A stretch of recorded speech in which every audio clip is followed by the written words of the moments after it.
Hello दोस्तों, Dalip Hindi short and classes में आपका हार्दिक स्वागत है।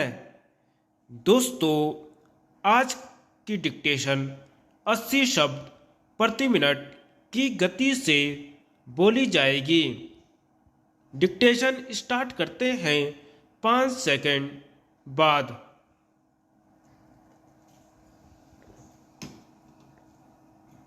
माननीय उपाध्यक्ष महोदय, प्रश्नों के माध्यम से यह उजागर हुआ कि कंप्यूटर के द्वारा सक्षम रूप में संस्कृत को ग्रहण किया जा सकता है। आज प्रश्न यह है कि भारत को स्वतंत्र हुए कितने वर्ष हो रहे हैं, लेकिन भारत का रूप नहीं बन पा रहा है।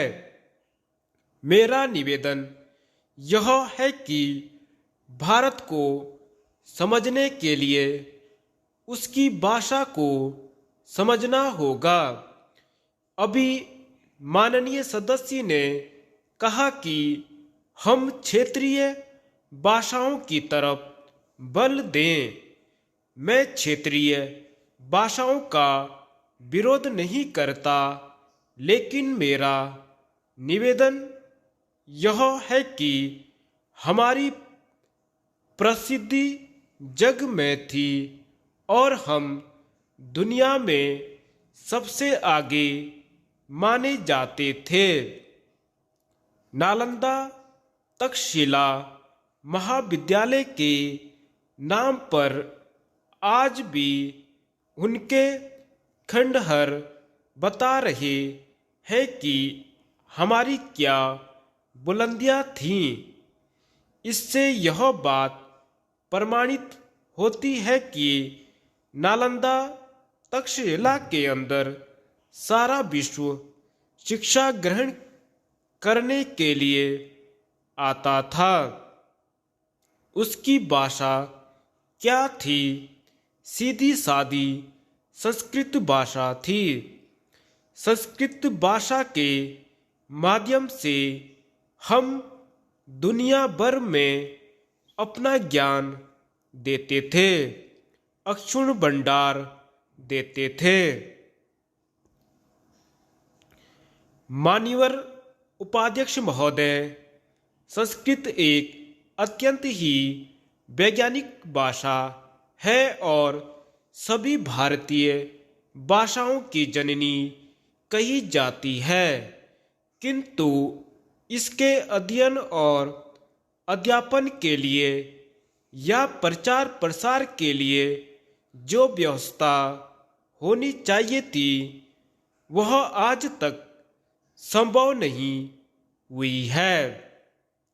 संस्कृत को एक समुचित स्थान मिलना चाहिए था और जिस प्रकार से उसका उपयोग हिंदी के साथ साथ अन्य क्षेत्रीय भारतीय भाषाओं में होनी चाहिए, वह नहीं हो पा रहा है। इसलिए आवश्यक है कि उसके अध्यापन और अध्ययन के लिए पर्याप्त सुविधाएं सरकार की तरफ से उपलब्ध कराई जानी चाहिए। आज जहां जहां संस्कृत के अध्यापन की व्यवस्था की गई थी, वह या तो वापस ली जा रही है या उसका ढंग ठीक नहीं है, जिसके कारण संस्कृत के प्रति लोगों का रुझान नहीं हो रहा है। और यही कारण है कि एक बहुत अच्छी भाषा होते हुए भी जिसकी बहुत बड़ी उपयोगिता है, उचित रूप से उपयोग में नहीं ला रहे हैं। यदि हिंदी की शब्दावली ढूंढने जाएं तो संस्कृत की ओर देखना पड़ेगा। फिर चाहे चिकित्सा ग्रंथ हो, चाहे हमारा वैज्ञानिक ग्रंथ हो, अन्य ग्रंथ हो, हमें संस्कृत की प्राथमिकता की दृष्टि से आवश्यकता होगी।